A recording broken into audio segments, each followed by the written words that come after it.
I also know, before we get into it, that the price of the Switch 2 is going to be $450. I have a couple thoughts on this. The first one, Trump's tariffs are obviously affecting these, okay? I don't think this happens without the Trump tariff shit happening. This is a preemptive to them expecting the tariffs to hit. So that big idiot we were looking at just now was me. Not just 2 days ago being very, very confidently incorrect about everything. What's going on, everybody? It's Thundershot.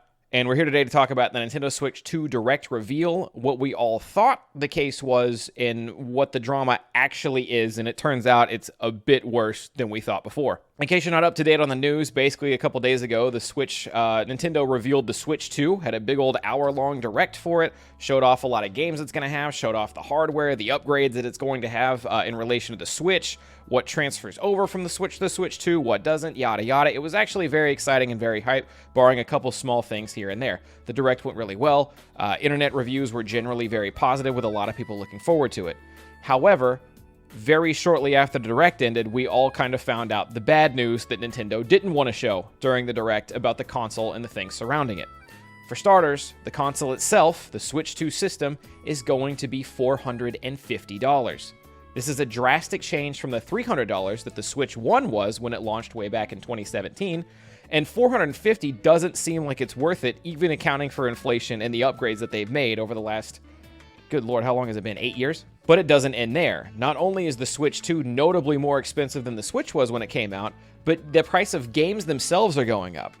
We noticed Sony and Microsoft upped the prices of their video game releases over this last generation cycle because the hardware and the graphics and whatever excuse they want to put it on, the price of video games hasn't gone up in a long time, and they use the opportunity with the new technology, the new hardware, and the advanced graphics to raise the price of releasing video games to $70 for at least some of them. Nintendo, nearing the end of the Switch 1 life cycle, saw this and decided that they were also going to start charging $70 for video games, starting with Zelda Tears of the Kingdom. Even though the graphics don't really compete with a lot of modern games and graphics, and there's a lot of big arguments as to why Nintendo, of all companies, shouldn't be able to charge $70 for games and get away with it, they did, and Tears of the Kingdom sold great, so that's what they do now. So color us shocked when we find out that not just a couple years after Nintendo ups their game prices from $60 to $70, they're now already jumping the prices of some games from $70 all the way to $80. And again, it's been a very short time since the release of Tears of the Kingdom when they even started doing that. Not only that, there is a rumor, and I say rumor because it's been spreading around the internet like wildfire, but I haven't actually found any official statements from Nintendo to confirm this, so if they are out there, I'm sorry, but I don't want to confirm it just yet because I don't know. But there is a rumor that physical copies of games, at least Mario Kart, could be $90 or more, whereas the digital will still be a very, very steep and very, very stiff $80.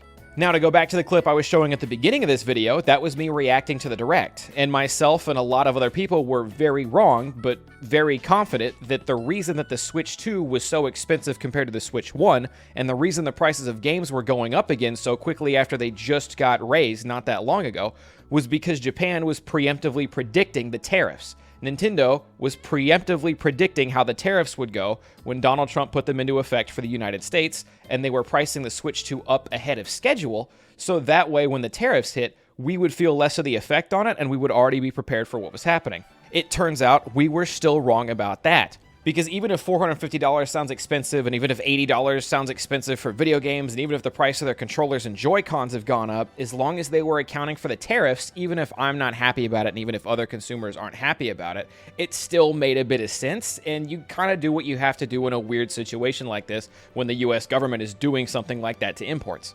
But it turns out that if you were like me and you were already upset about that, oh man, are you about to be 10 times more upset when we start to talk about the real drama.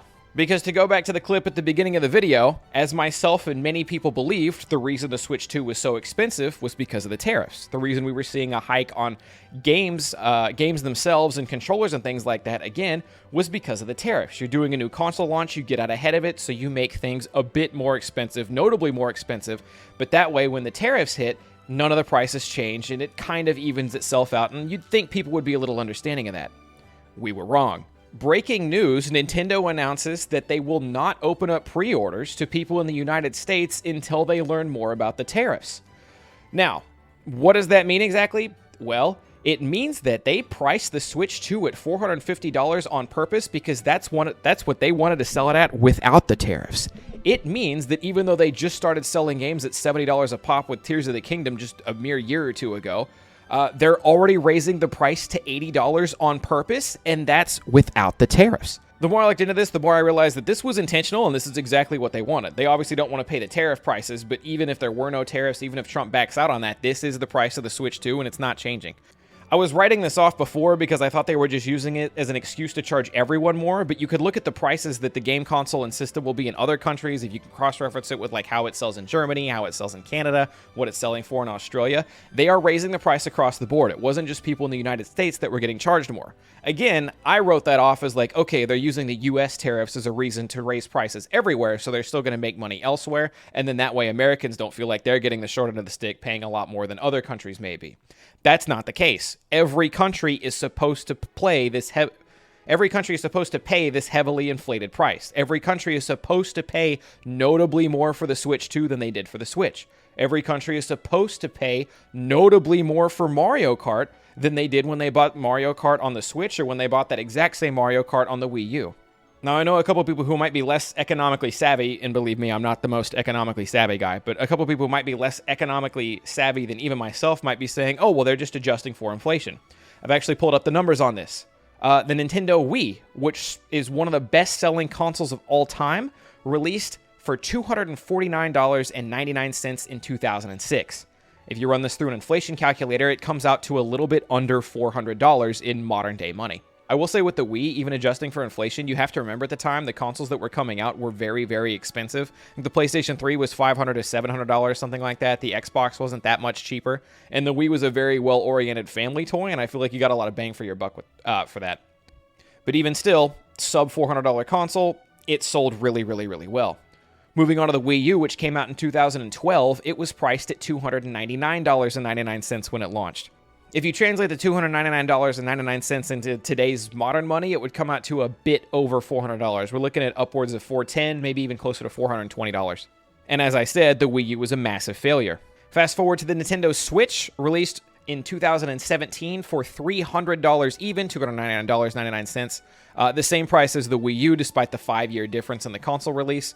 That comes out to about $388 today, which is still a bit south of $400, even more so than a Nintendo Wii, and the Switch has been a huge success. I'm not saying the $400 line is the make or break for their console, but again, we need to compare that to previously the Wii U went upwards as high as $415-ish in today's money, and it was a massive failure. The Wii and the Switch both stayed under that 400 mark, and they both done absolutely incredible. And now we start looking at the price of the Switch 2, which is already $450, but now they're withholding pre-orders because they want to see how the tariffs affect it, which again means that they have not calculated in how much they're going to increase the price when tariffs take effect.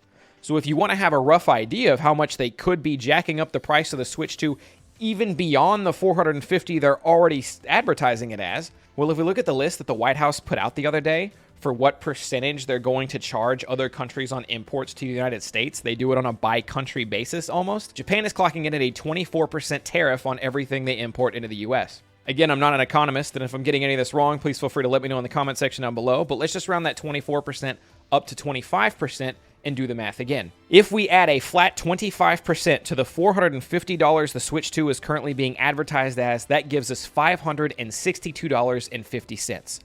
Let's assume that Nintendo is okay eating $12.50 of that cost, and we'll round it down to $550 for a console. Not just a console, a Nintendo console. So it doesn't have the cutting edge technology that the PlayStation have. The graphics are not going to be out of this world compared to what you've seen already. That's part of Nintendo's gimmick. That's part of what Nintendo does. They tend to lag pretty far behind in the graphics and hardware department, and they make up for it with you can game on the go or some little gimmick, like you have little mouse wheels as your Joy-Cons or the Wiimote where you can point it at the screen or whatever they're doing that year, right? But paying more than a PlayStation 5 for graphics that are less than a PlayStation 5 is not something I think is going to go over that well, especially when you have a product like the Steam Deck already out there and selling really well. To move on from the console, let's take a look at the new Mario Kart game. Currently priced at $80, but with a 25% tariff on it, you can just round that straight up to an even $100 USD. Meaning that if you want to get a Nintendo Switch 2, a couple of games around launch time, and God help you, a Pro Controller, you're looking at about $1,000, maybe a smidge less. Just so I can fully clarify this and compact it properly, because I'm not sure I did it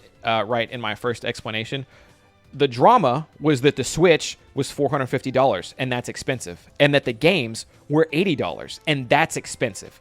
People were balancing this out and rationalizing it, myself included, with the idea that, like, okay, they're more expensive, but they're more expensive because this is the tariff price. They know the tariffs are coming, they've planned accordingly for the tariffs, and they're going to have to charge a little bit extra to offset that cost. It makes sense.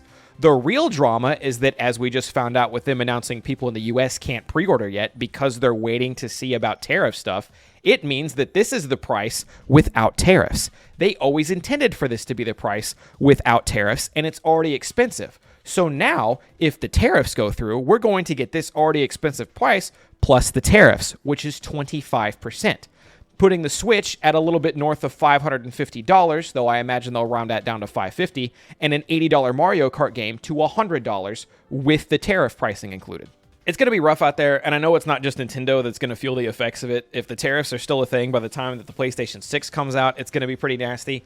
Donald Trump could always backwalk the tariffs. He kind of did that with Canada back and forth a lot for a couple months. We never know what that unhinged guy is going to do next to just completely fuck the economy to death. But I just wanted to get the info out there to people who maybe didn't fully recognize the situation or understand what was happening, or maybe you hadn't heard the news yet. We'll see what happens. This administration is very volatile, meaning a lot can change between now and then.